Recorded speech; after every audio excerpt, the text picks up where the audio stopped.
Après ça, on donne la parole à Julien Bayou de Europe Écologie Les Verts. Bonjour, Julien Bayou, secrétaire national d'Europe Écologie Les Verts. Je voulais apporter le soutien des écologistes, évidemment. Je peux vous dire que cette mobilisation, elle fait chaud au cœur et elle est inspirante.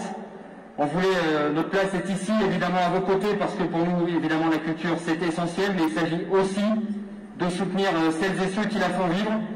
Le soutien des maires écologistes qui, à Strasbourg, à Bordeaux, à Lyon, à Poitiers, à Annecy, ailleurs, ont hâte de vous remettre des salles à disposition, que la culture puisse fleurir à nouveau, que les cultures puissent fleurir à nouveau, accessible au plus grand nombre. Et puis au niveau national, bien sûr, cette bataille essentielle pour la prolongation de l'année blanche, évidemment, et je crois qu'il faut vraiment insister dessus, contre cette folie que représente la réforme de l'assurance chômage.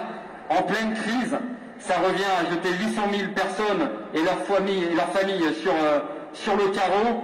Et après cette crise sanitaire où on ne compte plus les milliards en soutien aux entreprises sans contrepartie, vouloir défendre cette réforme au motif qu'elle ferait économiser 1,5 milliard, je crois que vraiment c'est la marque la plus évidente de cette idéologie de la casse sociale, alors que nous attendons toujours un seul mot du ministre de l'économie sur le fait que 37 des 50 familles les plus aisées de France soient officiellement domiciliées au Luxembourg. Vous voyez cette différence des milliards qui échappent à l'impôt, et aujourd'hui le fait de prendre prétexte de quelques économies à faire, alors que depuis un an, c'est à fond perdu qu'on soutient les entreprises sans contrepartie, pour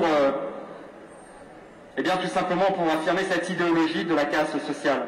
Et donc, au-delà de cette présence immédiate en soutien, dire un mot de, finalement, nous sommes à la croisée des chemins, avec cette crise sanitaire, avec le fait de considérer la culture comme accessoire, de l'abandonner, de la sacrifier. On a eu finalement la démonstration de leur monde, c'est-à-dire produisez, consommez, taisez-vous.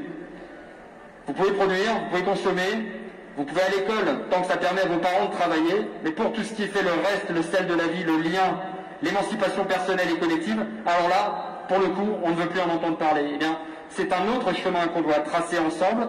Pour le coup, pour parler après Babar et après Louis, je sais ce que les luttes sociales doivent aux intermittents du spectacle, sur les squats, sur la culture, sur la défense de ce régime de l'intermittence du spectacle. Et nous devons tracer un tout autre chemin, et c'est pour ça que moi j'adhère pleinement à cette idée de printemps de la culture et des luttes. Peut-être qu'aujourd'hui, en faisant que la culture reprenne la place de l'Odéon, reprenne sa place, vous initiez une petite étincelle qui nous redonne cet espoir, et je sais que ça répond un peu partout, et c'est ça qui est réellement inspirant, et pour ça, bravo, on est à vos côtés. Merci à vous.